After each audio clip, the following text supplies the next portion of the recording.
Very good. All right. Welcome, number two. Welcome. Good morning, everyone. Welcome to the second Quantum New Mexico Symposium. My name is Ivan Deutsch, and I'm the founding director of the Quantum New Mexico Institute, which is one of the exciting developments that I want to share with you since we launched the Quantum New Mexico project in 2022 with the first Quantum New Mexico Symposium. And there's been just a tremendous number of exciting developments, and we wanted to share them with you to let you know, well, we haven't been sitting on our hands, far from it, and there's a lot of exciting things happening. Um, why in the world are we talking about quantum, and what is it anyway? Quantum physics was, uh, sort of developed 100 years ago, and all of a sudden, quantum's the hottest thing since Ant-Man. And the reason you may or may not know this, but we're currently living in the midst of a revolution, the so-called second quantum revolution. This is an image stolen from Symmetry magazine, which is a magazine of particle physics, and they got all excited, about uh, the second quantum revolution. And in this fine print down there, it says inventions like the transistor and lasers have changed the world. What changes will the second quantum revolution bring? So the point is that there was a first quantum revolution. We're sort of still in the midst of that. Uh, Quantum mechanics, the physics of the microscopic world, helped us to understand the nature of materials, of light, and formed the basis of new technology. The technology of today, the information revolution that we live in today, based on computers, semiconductor chips, lasers, broadband, atomic clocks, which are, I have no sense of direction. So having a GPS in my pocket just freed me to travel. And then used to be terrified. I had to print out 5,000 MapQuest maps before I had a GPS in my pocket. So this has been tremendous in everyday life, and we all live it every day.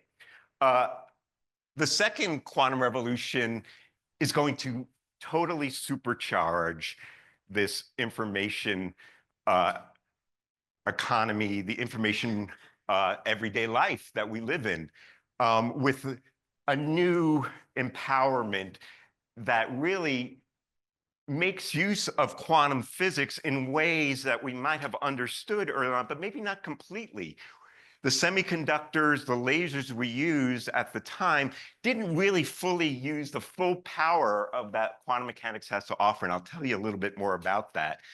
And we can build new kinds of computers, ones that are quantum computers. This is an example of an ion trap quantum computer with an ion trap built at Sandia National Labs, I believe.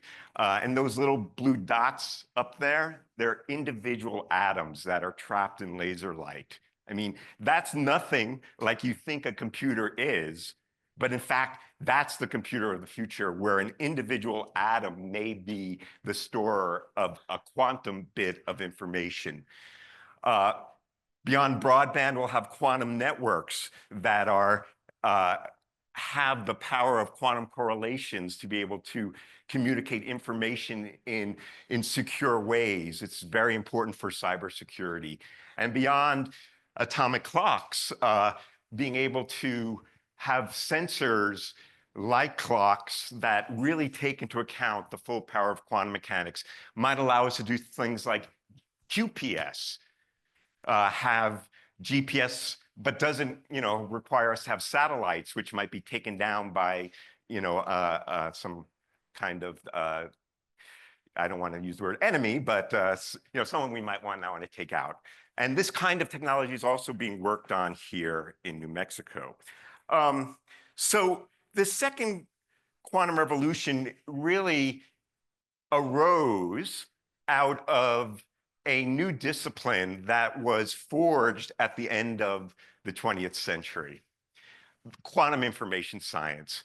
Quantum information science is the bringing together of the physics of the quantum world, which is the description of the microscopic world, atoms, photons, electrons, and information science, the science of bits and how we can communicate with digital information.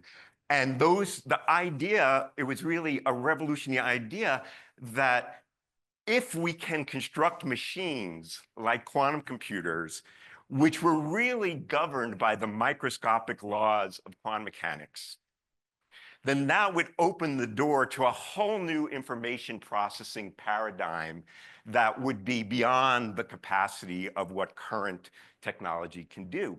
And it's something I came of age at the time. I was a graduate student at the end of the 20th century. And, this was the most mind-blowing thing for us to learn about and understand. I'm a physicist by training, but to understand how physical theory impacted the ability for machines to do information processing was just mind-blowing. So, what's different in quantum mechanics? Well, when we think about bits, we think about logic. You remember from your high school logic tables, and, nor, yes, no, true, false. But quantum mechanics is illogical. It doesn't obey the logical rules that we think about every day. I mean, you may have heard about Schrodinger's cat, where the cat is alive and dead at the same time. Well, that's, no cats were harmed in the making of this slide, but there is a weird logic associated with that. The notion of quantum entanglement, where objects that are distinct and separated have a correlation that can't be understood in terms of things having local properties. These weird aspects of quantum mechanics make a new logic, and that new logic is what allows us to process information in different logical ways. So I know it's early in the morning, and you probably haven't drank all your coffee, but we need to still have a little bit of physics lesson. All right, you ready? I'm a teacher. That's what we got to do. So we're going to talk about the logic of the quantum world. You ready? So here's what we love to do what we call thought experiments, and when we're fancy, we use German words. They're Gedanken experiments. Okay, so we're going to do a Gedanken experiment. Here it is. I have this thing that can spit out one particle of light called a photon, and it aims it at this thing, this so-called beam splitter. And the beam splitter has a following property. It might transmit the photon. It can pass through like a piece of glass, or it could be reflected. Now, what's true is that we have no idea whether the photon is going to go transmitted or reflected. It's like flipping a coin. There's a probability that detector A will go click half the time, and there's a probability that detector B will go click half the time. We can't predict it. It's just completely random. There's no way we can know. All right? Okay, fine. That's the world. But now it gets complicated. You ready? So here what we have, I've set up this thing called an interferometer. And the interferometer has these two mirrors and this other beam splitter and two detectors at this output. So there's a possibility. Either the photon is transmitted and goes down this path. That happens with 50% probability if I were to try to look for it. Or it could be reflected and those two possibilities end up at this second beam splitter, okay? So now here's your little quiz. Sorry, I won't be, this is just sort of the clicker quiz that you have. It won't be on your final grade. Which detector is going to go click, A or B? Now, logically, we could just say, okay, look, there's a 50% chance it goes through the first beam splitter, and then it gets to the second one, and then a 50% chance it either gets reflected or transmitted. There's another way. It might go path 2, and then it gets to the beam splitter, and then it's a 50-50 chance that it goes to A or B. So what's the chance that goes to A or B? Anyone? 50-50, right? I mean, half the time one goes, half the time it's just a 50-50 chance. But in fact, that's not what happens. What happens is 100% of the time it goes in that direction. And that's illogical. It doesn't make sense. There's no way that you could just argue there's a chance that this and probably that. And it's a whole new world. Why in the world does it go that way? Well, we have a mathematical structure that predicts, in fact, that it'll always go that way and never that way. And we can use that to process information. This is called quantum interference. And so when you can do this party trick with your friends, we'll make a Mach-Zehnder interferometer and do it at your next cocktail party. It'll blow them away. All right. All right. So, phew, okay. No more physics tests, I promise. This has now said that there's a whole new technology that can be built out of the fundamental laws of quantum mechanics. And we've been doing this in New Mexico for a long time, and it was recognized recently in an article that was published in the online magazine Quantum Insider, where they talked about 7 cities that could incubate the next great quantum technology ecosystem. And number 6 was Albuquerque, New Mexico, where they had one of my favorite spots on Earth, Sandia Peak. And I know this next slide has a lot of text on it, but I want to read it because I think it's kind of amazing what was said in this article. Why did they pick Albuquerque? They said, number 1, research institutions. Home to the University of New Mexico and close to Sandia National Laboratories and Los Alamos National Laboratory, Albuquerque offers unparalleled access to leading edge research, especially in areas relevant to quantum computing and technology. The Center for Quantum Information Control, CQUIC, is a center for interdisciplinary research in quantum information science. UNM also partnered with Sandia National Labs to launch the university's newest research center, the Quantum New Mexico Institute. Entrepreneurial population, the city has been developing its startup ecosystem with a focus on technology-driven business. The presence of major national labs also spins off technology transfer opportunities that can be leveraged by startups. Pro-innovation government. New Mexico offers various incentives for technology businesses, including tax credits for research and development aimed at encouraging innovation, entrepreneurship, and quantum solutions. Albuquerque, with its proximity to national labs and a focus on renewable energy, aerospace, and advanced manufacturing sectors, could benefit from quantum technologies in quantum materials, energy storage solutions, optimization of manufacturing processes, and aerospace design. I promise I didn't write that, but it sounds like I did. And I think this is what we're here to talk about, all of these things today. The reason this was noticed is that we're not coming out of nowhere. The second quantum revolution was forged here in New Mexico. And I mean, I know there's a lot of small print here, and I'm happy to share these slides with anyone who wants it. But I just want to mention, we've been at this for a long time, especially the basic research that is at the foundation of the new technological revolution. Going back to around 1990, I'll just highlight here, back in 1989, Los Alamos hosted a physics of information. It didn't even have the word quantum yet. It was about information physics. The connection between information science and physics precedes quantum information theory, and it was understood here largely first. Carl Caves, the founder of the program at UNM, who will give one of the keynotes in the afternoon, established the Information Physics Group in 1992. And that's when we got started. We're one of the oldest centers. And it's been proceeding. Sandia really got into this in the early 2000s and has been exponentiating ever since. And we are really excited about that. With that said, I just want to emphasize an important point here.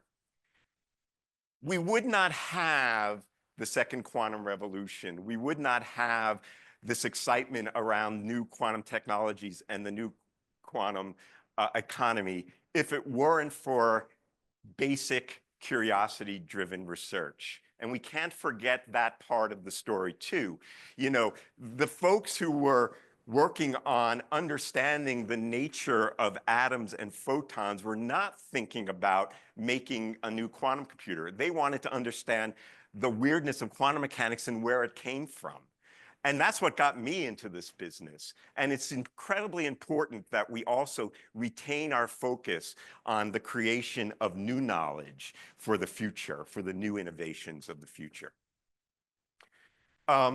So with that, let me turn to what we're doing to realize all of this promise. The Quantum New Mexico project, as I said, was launched in 2022 with the objective to make New Mexico a world-class quantum ecosystem, building on these historic strengths and expanding scientific innovation and the impact on quantum technologies, okay?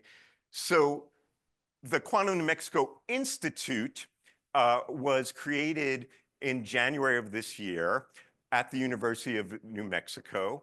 Our objective is to expand R&D, support research, education, and training, foster the creation of multi-institutional research centers, build stronger scientific collaborations, and help to meet the nation's economic and national security goals. This institute, as I said, was established in January of this year as a university-wide Category 3 institute that reports to the Vice President for Research.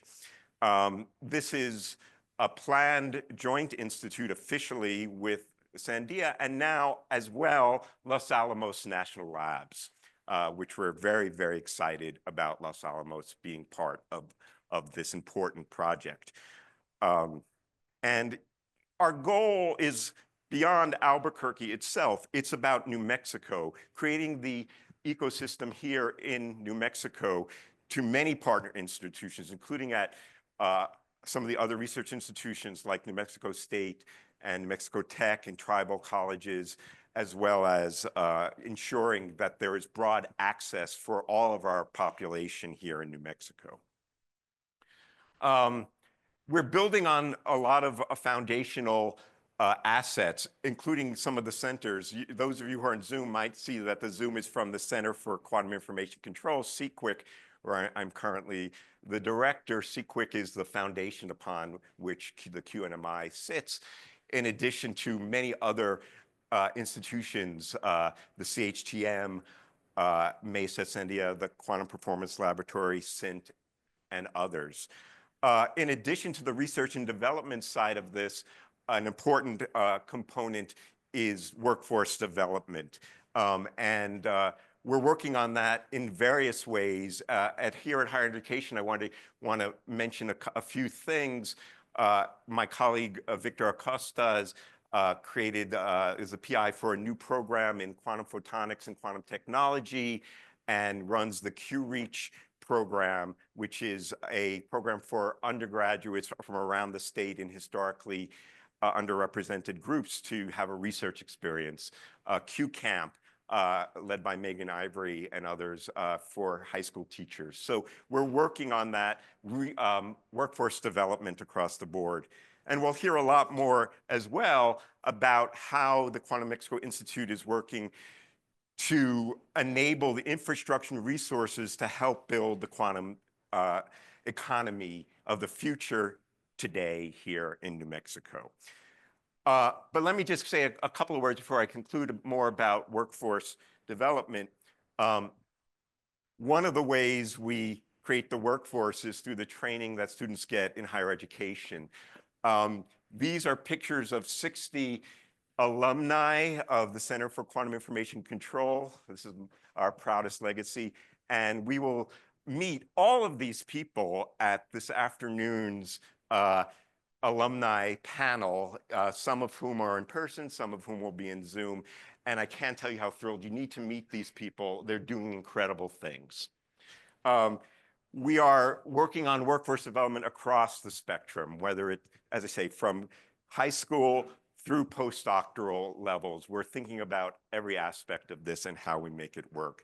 And we're working to foster economic development. I'm going to leave this a little bit there. We have a whole afternoon session devoted, or not afternoon, late morning session devoted to the quantum economy and what we're doing.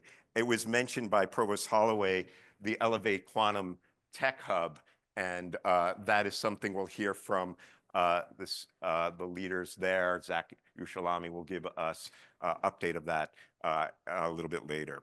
Okay, so I think I'm over time, of course, and I will just conclude there and just say what's next for QNM. So the Quantum Expo Institute is established at UNM, and we're working for an official partnership with our national laboratory partners. We're working on building the industrial base in New Mexico. We really want to build the diverse and inclusive workforce and really solidify New Mexico as a leader in quantum information science. So I'll conclude there with the most important tagline that you need to remember and repeat to all your friends. New Mexico is a quantum state. All right, thanks very much.